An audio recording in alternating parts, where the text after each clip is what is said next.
Welcome to the Unimus 1.7.0 release overview.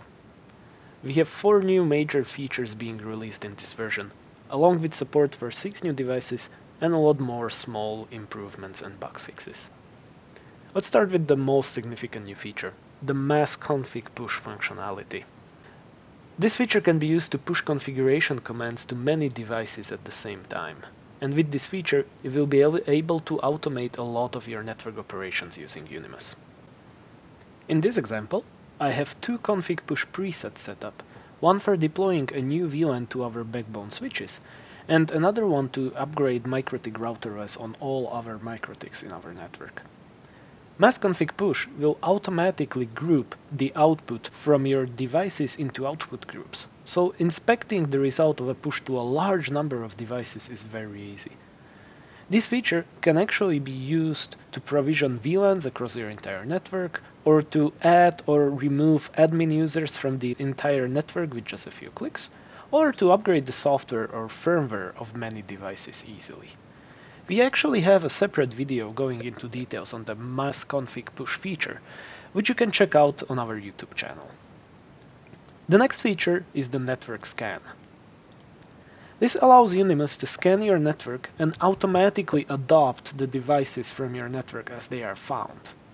You can specify multiple scan presets, and the scans can also be scheduled.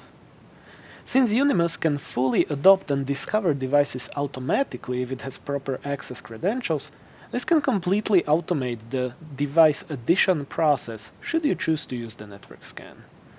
For example, in this configuration I have 2 scan presets, a scheduled scan on our backbone subnet, and another preset which I can run manually on our management subnet.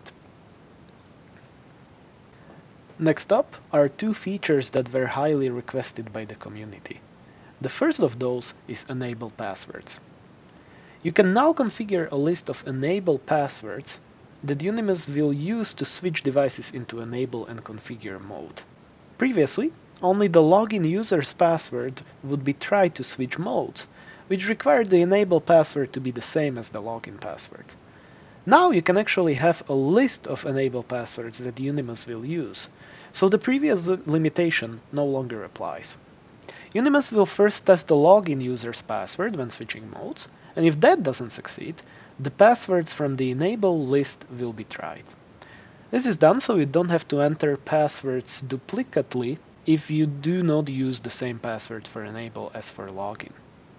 There are also help texts available in the credentials screen, which will explain this in more detail. The other new feature that came from community requests is the credential binding. Starting with 1.7.0, you will be able to bind credentials or enable passwords to devices. Normally, Unimus would automatically discover which credentials and enable password to use on a device, but in certain cases, this might not be what you want to do.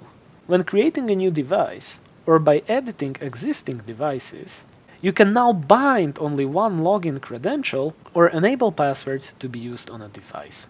Unimus will always only use the bound credentials on that device, and if those are invalid, any jobs ran on the device will fail.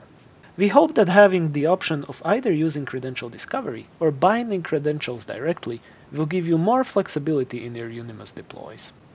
And that's it for a quick overview of 1.7.0 release. As always, we would love to hear your feedback or help out if you run into any issues. You can contact us on our forums, through live chat on our websites, or on any of the social platforms. Thanks!